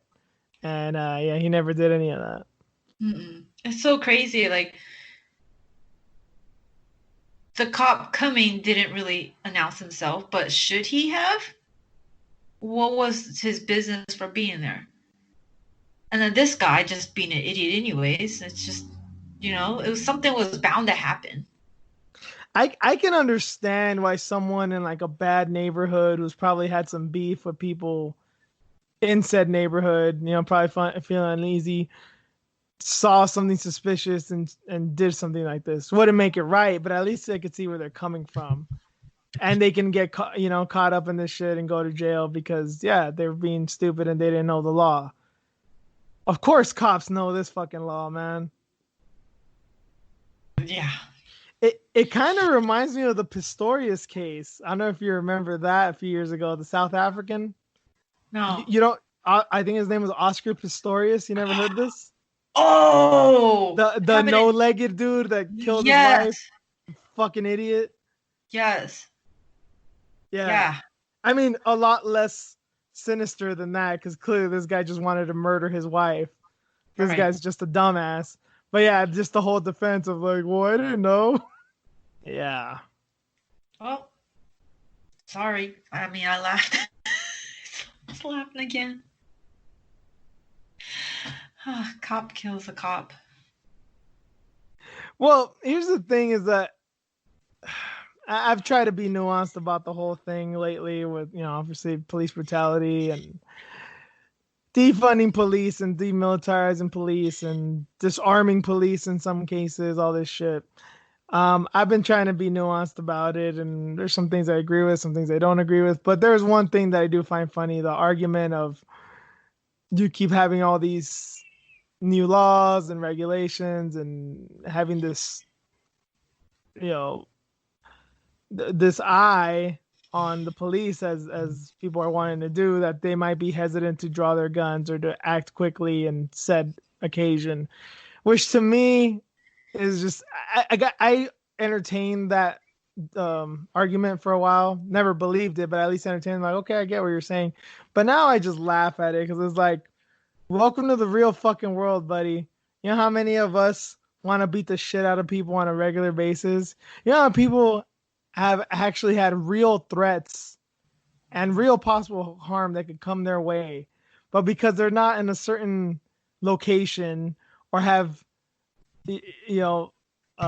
legitimate witnesses or in a part of town they don't know, and this can really go wrong, they do not act in something that can even be called self-defense at points. We have to think about these things. Are we going to get sued? Are we going to go to jail? Am I going to get caught? Might I fucking kill this person if I knock them out and they fucking hit their head on the concrete? You've never had to think about that. We do. So tough fucking shit. Yeah. Sorry. There's So no two rules about it. The law is the law. And yeah, that's, if I look at it that way, that I can't just shoot willy-nilly and I really got to think twice before I might kill somebody, you should too. Yep. You can't just chalk it up to an accident, or I didn't mean to. They did a good job of making sure, yeah, they're going to charge him and whatnot, but... Oh, yeah, that was swift. I wonder why. Right? Like, wonder why, but we still have Breonna Taylor's, killers still out there, and they were cops. Right? So... When it's your own, there is actual punishment. And shit, even manslaughter. Right. I am not mad at the charge, but I'm sure you can do higher than that if you really wanted to. It's weird how they don't just go on desk duty then. Without pay. You really get charged. Yeah. Yeah. Suspended with pay. Yep. Or get to do admin work. So this was, I think, more for Reen's amusement. I just can't believe, just with this is not even necessarily that I find it funny. It's just these lame ass excuses of you don't know how hard it is and all this type of shit. It's like it's just as hard as it is being an American in America. Just every shit pops off, and we got to think before we act. I am no way sympathetic to people not thinking before they act. And that's my only 2 cents about it. Yeah, just because you have a badge doesn't mean that you don't have to think. You know what I mean? You should be thinking constantly, man. Nah. It's crazy. Like, I just wonder, why did that cop show up at his doorstep? He's gonna pull a surprise party on him or something. I don't know. They really didn't go into that. Yeah, what was his action about? Like, what was going on with him? Where he didn't even call this, fellow police officer up and say, "Hey, I'm coming by." That's odd too. Shit, who knows? Maybe he was in the wrong. Maybe he was trying to do something nefarious. But the way that he went about it, he's still gonna get punished. Yep. Can't just start shooting through your door, man. No, man. Especially pressed up against it. I really wish something would have ricocheted off. I know in that scenario it wouldn't work, but yeah. It misfires. It backfires. Jesus. God. I don't even own a gun, and I know that you don't do shit like that. Come on, man. That's scary. Fucking Christ, dude. Anyway, to get off the soapbox and to be done with this, thank you guys for listening. You can find me on Twitter at juice_MMA, also on Instagram. Breen? Fox with you on Instagram and Twitter, and thanks for listening to me bitch and complain today. It's been a week, and it's only Thursday.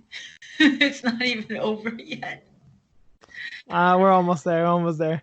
And you can follow the podcast page on Twitter and Instagram as well at iFoxWithJuice. Oh, Reen, I do want to thank you for your egg weights code. I did use it. I should be getting those in a few days, apparently like 3 or 4 days.